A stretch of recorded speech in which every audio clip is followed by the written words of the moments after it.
สบายดีเด้อพ่อแม่พี่น้องสบายดีFTทุกท่าน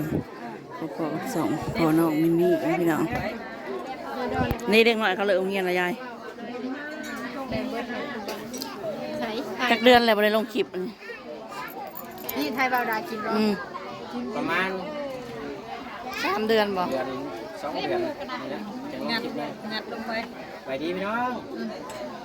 กะปิ งัดปุ่นตาสิตาสวด นิ้วเขาเลยพี่น้องเอ้ยมัวแต่อับแขกกับ แขกบ่มีหนวดเนาะแม่นกับคนประมาณเรื่อยๆเลี้ยงอะไรพี่น้องเนาะเขากับนู่นนี่นั่นแล้วเรียกก็ได้อยากกินเขาไม่ได้สิกินกับพุ่นยายไปได้ไหมเอิ้นเด็กนะไปพี่น้องไหม ยาย กินน้ำกันทุกคนพี่น้องเอ้ย จ้ะมาสิหานอีก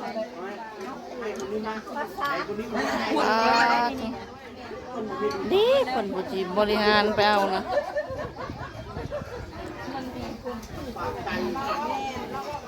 คนมานั่งอยู่แล้วเมียไปแล้วเนาะลุง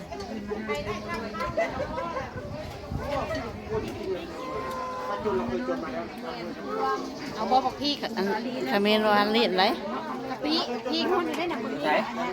มีใช่ป่ะ กะซิมี่กินอยู่ เฮ้ยให้เขาเจ้าเอาเข่าไปเลยนี่นะประมาณ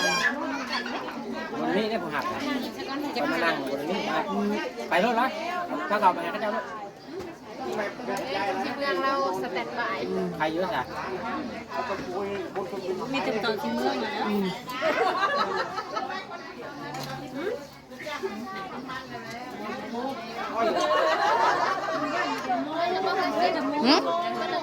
เช่นบ่เอายังนี่เด้นี่ ยังน้อยหนึ่งมั้งก็ได้คนแซ่บขนาดไปเลย ขายดี เป็นไงจ้ะเนี่ย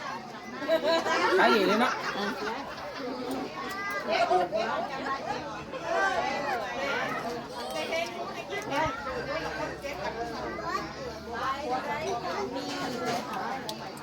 ขาย มันว่า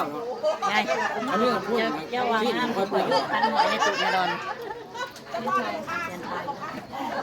ไม่จักไม่ได้นะเพชรสิว่าบ่ได้บ่เอาแซ่บพี่น้องเอ้ย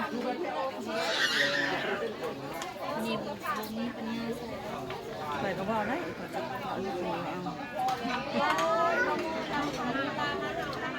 โอ้แม่ครัว จับครึ่ง 3 จับกึ่งใส่ตะกะหล่ำบ่เยอะ ปีกนี่จ้องเดือนนี่ กระทงได้ยังเนาะ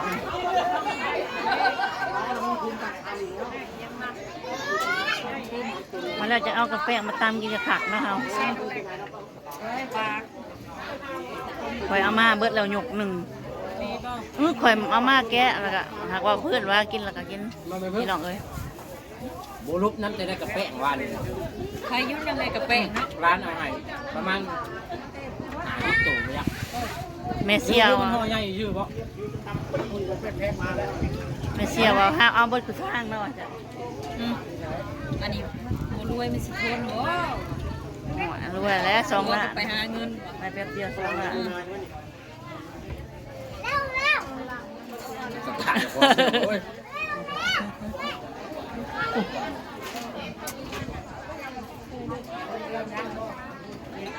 ไปเอา แม่เอ้ยแม่เสียวไปหูเบื้องหลังเขามาให้ วันได้หลาย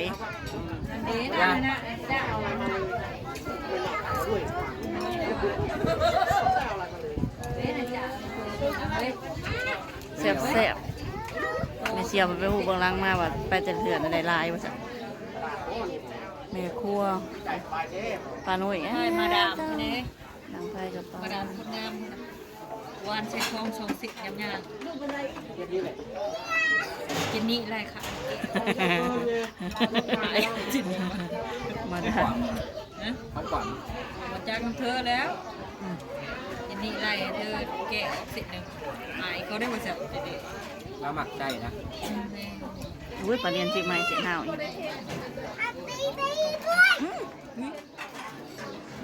เขาถามว่าเราเด็กเราประมาณเชียงรายคนเฮ้ย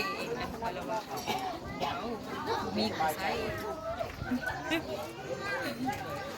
สิเฮาโก้ เอาคนตาเสีย ปิดในบุเบิ้งยังไรด้วยน้องเบิ้งแต่เฮางัดกับปุ่นเดียว แล้วสิจบคลิปอยู่นะเบิดก่อน จะเติมเต้าดาดาก็ยัง โอ้ กิน กินเองหมด กินนี่ไหนยังไม่ได้ ได้มันถึงเวลามันทอดจะไปหายังกินข้าว มาล้างจานเราไปเอาไปกินหนังตักใส่หม้อดิ เนาะไปเอา เห็นเบิดยุบจะพักใจ เล่นในน้ำปลาดิบ แล้วก็ ยังบ่ โทรหาเล็กน้อยโทรหามินิโทรหามินินะพี่ เข้าเพื่อนมาแล้ว จะไปหาเสี่ยว โทรศัพท์ กันไปหาเลย โทรศัพท์จะอยู่ไหน โทรศัพท์กดเบิร์ดแบททำให้ยันเบิร์ดแบทแล้วก่อนดีกว่าเขายายเสียวหมด เขากินแล้วอุ้ยเขากินแล้วเขา เขา จะ ได้ ได้ ข ข อ อบ ง คุ คุณ ณ ไปให้เขาเลย ไปพญายอันใช้เหล็กนั้นเรา มันมีไทยมันมีจับขอใหญ่ เยตัน มันก็มีขี้ดินบ่นี่นะไม่คือโย่น้ำหัวเนาะเบิ่งในนี่นี่ ยันจีดินปิวใช่ปิวรถมาเลย อะไร ฮักเลย บัตรอันเพี้ยนแล้วแล้วย่อเขาเขาเจ้าเด้อมากระลอกแปลกๆนะ ยังสิงูเอายิงงู เพี้ยนเลยยาย เป็นยังไงได้ เอาโย่เลย เล่นมากระลอกเมื่อยจำกระลอกเมื่อยก็บ่ได้กินก็มาเจอ เบิร์ดจะให้แนวกินนะ แขกเบิดแล้วก็แขกเบิดแนวกินกับเบิด อันนี้ เติมอีกบ่เดี๋ยวนี้เบิดบ่อะไร7 พี่เอาคุณไหม ใช่ปะ เอาใช้เข้ามาเป็นเนี่ย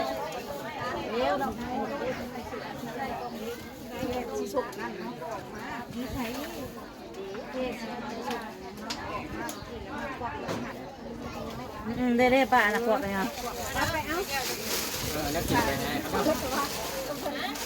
ขาควักเอาผ้าขาวได้ไหมงัดไปไว้ น้องออกมาหูหลังแบบเขาให้น้ำตัวได้ได้เออ นี่ฮอดเบิร์ดแล้วค่อยหัวมากเลยนะเด็กมาเลือดเลย เฮ้ยว่าสิกินอันสังกีพันตับเมื่อคืนนะเขาบ่เห็น ดาบในใช่ผมเห็นดาบแต่ใช่ละ เขาเจ้าปาดไว้อันใส่อันปีของไรนะเห็ดใส่บัตรบอกใส่บัตรเขาเพราะมีนึง แล้วทำไปก็บอกเราฆ่ากินเบิร์ด บอกไปแล้วอะไร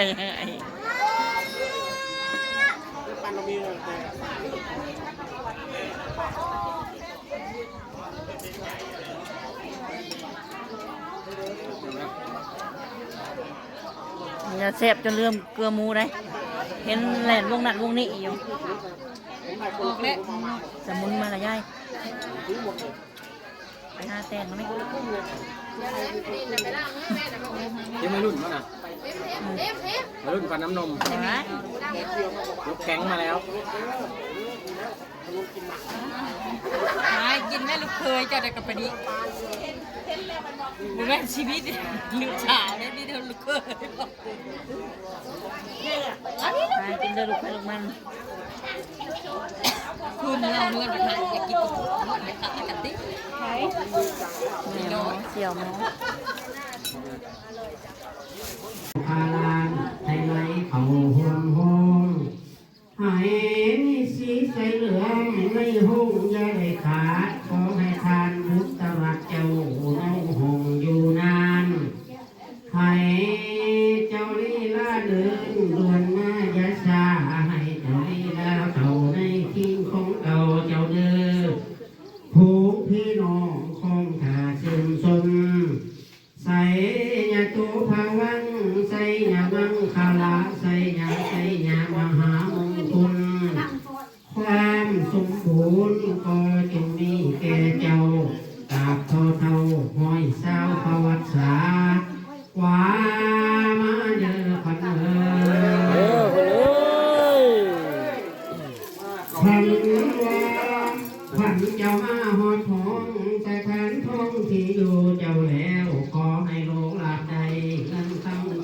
สุปการ